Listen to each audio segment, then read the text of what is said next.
Desde o que eles chamam de redemocratização, nós observamos um executivo hipertrofiado. Em todo o governo Lula e parte do governo Dilma, o legislativo era coadjuvante, porque estava todos no bolso do Lula, então não havia um legislativo, ele apenas referendava o que o executivo pretendia fazer. Então havia uma hipertrofia do executivo. No final da década de 90, nós começamos a aderir a teorias, em especial teorias alemãs, de desconstrução do positivismo e a adoção de usos, costumes e princípios no lugar do texto da lei, desencadeando o que nós conhecemos hoje por ativismo judicial. Então, elementos como a mutação constitucional, que diz que o texto que fala que esse piso aqui é preto, ele pode ser desconstruído, e a interpretação acedada é que ele é branco, chegando ao ponto do princípio da legalidade, que é o princípio maior de limitação do Estado, que impede que um crime seja inventado, tenha sido jogado por terra, uma vez que não existe crime sem lei anterior que o defina, nem pena sem prévia combinação legal, e esse é o princípio básico civilizacional de qualquer Estado, e ele não existe no Brasil, uma vez que o judiciário inventa crimes e penas, tá? Isso é gravíssimo. Fez com que a utilização desses princípios começasse na década de 90. Eu entrei na faculdade de Direito no final da década de 90, eu vi isso acontecer.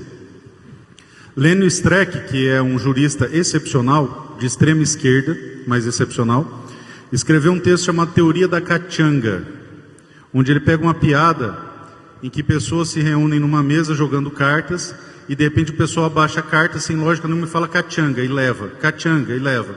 E aí ele, vendo que não há lógica nenhuma, tentando entender o jogo, faz a mesma coisa, cachanga. E aí o seu oponente derruba as cartas sobre a mesa e diz, cachanga real. É esse o judiciário brasileiro. Isso não aconteceu da noite para o dia, começa na década de 90, se acentua na reforma do Código de Processo Civil, que traz para o Brasil a common law tupiniquim, de uma maneira absurda, e aí começa a admitir, à luz do sol, a viabilidade do judiciário legislar. Pautado no exemplo dos Estados Unidos, onde lá o juiz tem legitimidade, porque ele foi eleito. Aqui o juiz não é eleito. E voltando à questão da legitimidade do parlamento, lá se encontram 100% dos votos válidos. O Lula não tem 100% dos votos válidos. Nós temos mais legitimidade. Então perceba.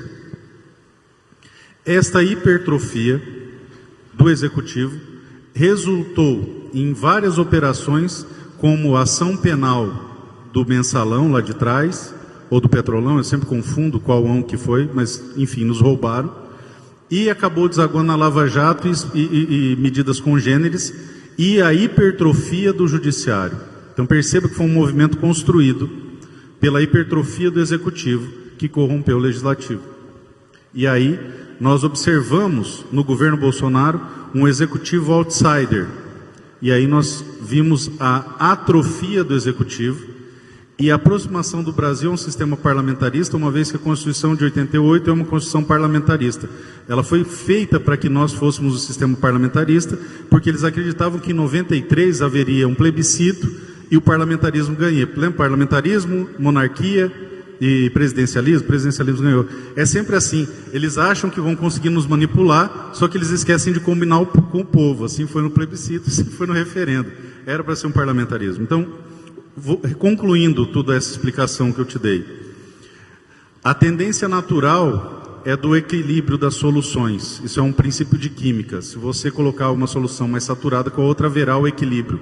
É o que justifica a osmose. Está aqui o nosso farmacêutico, químico, ele conhece isso aí melhor que eu. Então, naturalmente, em algum momento histórico, haverá o reequilíbrio das forças, e eu creio que nós estaremos diante de uma hipertrofia do parlamento.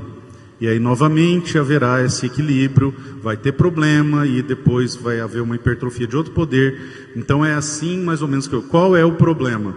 Que esse movimento dura décadas. E o brasileiro, principalmente o de direita, é imediatista. O esquerdista, você percebe que ele não tem pressa. Ele constrói a destruição. A gente tem que começar a construir a construção. Ter a paciência de fazer o que tem que ser feito. Porque Porque ir a pé daqui para Campo Grande, Samurai, vai demorar, mas se a gente não der o primeiro passo, a gente não chega. Por isso a importância fundamental construir bases sólidas de uma direita madura.